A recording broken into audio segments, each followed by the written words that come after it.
大家好，欢迎您来到小林风味的美食频道。今天我们一起来分享一款桃酥的做法。桃酥是人们最常吃的点心，遍布了大江南北。不同的地方做出的桃酥也有不同的风格。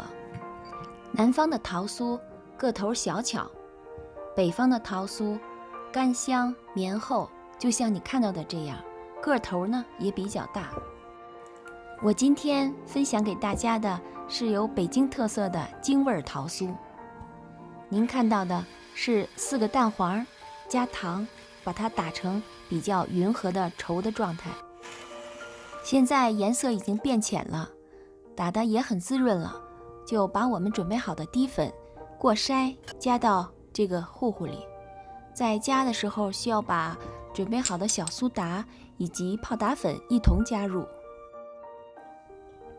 苏打我这次只加了2克，千万别多，多了以后会感觉到有点苦。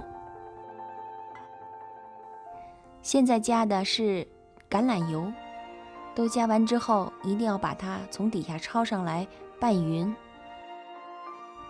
千万不能下手揉，一揉它就起筋性了，如果起了筋它就不会很酥了，所以就有点耐心，这样一点点的翻拌。等我们把它拌匀之后，把刚才切碎的核桃再加进去，继续翻拌。有的人喜欢把核桃切得很碎很碎，我这次没有这么切，我反而喜欢有一点大大的核桃在嘴里的那种口感，嚼起来很香。现在我们把核桃面放在案板上，准备给它塑形。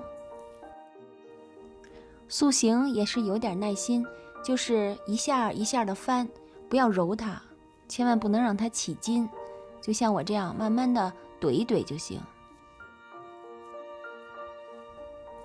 当然也可以用折叠法，从左到右，从上到下，折翻几次之后，你就会感觉面团在手里滋润多了。接下来我们把面团搓成长条，然后切出你想要的剂子。把切好的剂子在手里稍微团一下，按成一个圆形就可以了。剂子的大小要尽量相等，这样烤出来的火候颜色也会一致。在桃酥的中间呢，可以压一个小坑，这样它的开花炸纹会很均匀好看。各家的烤箱自行决定，我用了365度烤了20分钟，现在出炉了，是不是很好看？看完我的介绍，您是不是觉得这个不是很难？的确，有空的时候给家人做上一点桃酥，每天来上1到2块，热量不是很多，所以也不用担心吃多了会发胖这样的负担。今天的桃酥就给您介绍到这里，喜欢的朋友别忘了点赞订阅哟。我们下期再见，谢谢大家。